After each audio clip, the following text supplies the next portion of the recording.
هنعمل صينية فراخ بالخضار بتوابل بسيطة موجودة في كل بيت، وصوص رهيب هيخلي طعم الفراخ في حتة تانية. جبت فرخة حلوة كده متوسطة الحجم 2 كيلو الا ربع. غسلتها بالملح والليمون كويس جدا ونقعتها في محلول النقع. محلول النقع ده عبارة عن لتر من المية، فيه معلقتين ملح كبار، معلقة سكر كبيرة، معلقة طحينة كبيرة، معلقة ليمون كبيرة. حطي بقى المنكهات اللي عندك: فلفل اسود حب، ورق لورا، حبهان، عود قرفة، اي حاجة تدي نكهة حلوة للفراخ. وبعديها بعد ما نقعتها لمدة ساعتين شطفتها كويس جدا ونشفتها وبقت معايا بالشكل ده.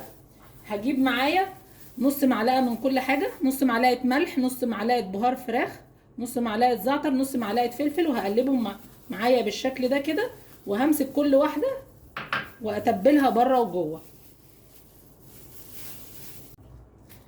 هجيب اي صينيه عندي كده او اي حله ما تكون ما بتلزقش، هنزل عليها معلقتين سمنه حلوين ومعلقه زيت يسخنوا معايا كويس جدا.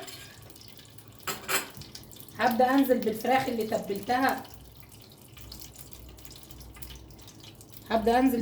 تبلتها بالشكل ده.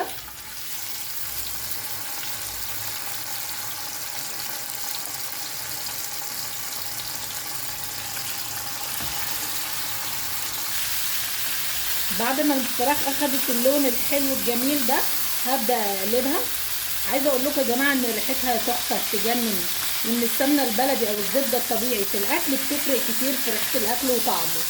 هنزل مكان تحمير الفراخ ببصلتين متقطعين مكعبات متوسطه بالشكل ده.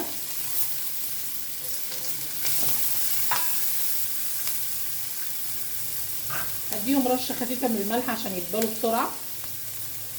ادبلهم لحد ما ياخدوا لون ذهبي فاتح. بعد ما البصل دبل كده وخد اللون الذهبي الخفيف ده هبدا انزل عليه بثلاث اربع جزرات متقطعين مكعبات متوسطه الحجم واقلبهم. هضيف 4 بطاطسات متقطعين مكعبات اكبر شويه من حجم الجزر. هنزل برضو برشه ملح خفيفه عشان طعم الخضار. بعد ما شوحت الخضار كله كده مكان تحمير الفراخ علشان ياخد من طعم الفراخ والتوابل اللي كانت عليها، هنزل عليه بمعلقتين كزبره مفرومين، كزبره خضراء مفرومه.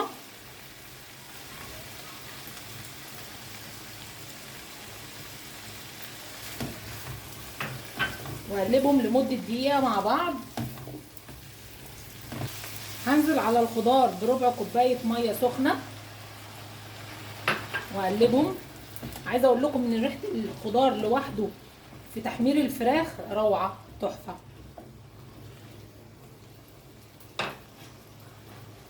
هبدا انزل بالفراخ عليهم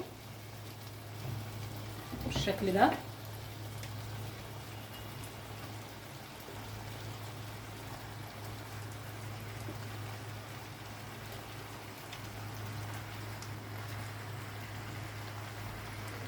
اي الصوص بتاع الفراخ نزليه كده، هو ده اللي فيه الطعم الحلو كله. هبدا اغطيهم واسيبهم لمده ربع ساعه على النار من فوق. بعد كده عايزه تدخليهم الفرن دخليهم، عايزه تسيبيهم يكملوا تسويتهم على البوتاجاز سيبيهم. هنعمل دلوقتي صوص خطير هينقل طعم صينيه الفراخ بالخضار دي في حته تانية.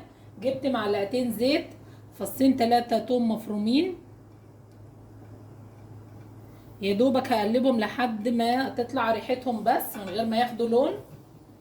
بعد ما طلعت ريحتهم كده هنزل عليهم بمعلقتين صلصه ومعلقه كاتشب كبيره، معلقتين صلصه كبار ومعلقه كاتشب كبيره، وهقلبهم كويس.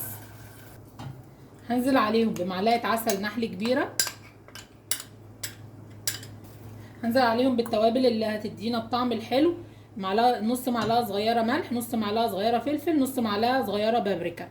هضيف عليهم كوبايه ميه مغليه علشان نخفف الصلصه واسيبهم لحد ما يغلوا.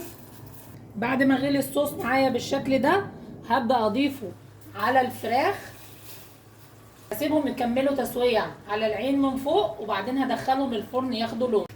ده شكل صينيه الفراخ بالخضار بعد ما كملت تسويه. عايزه اقول لكم ان طعمها وريحتها تحفه، مش هتبطلوا تعملوها لو جربتوها. وادي الفراخ اهي قدامكم مستويه، الوراك والصدور.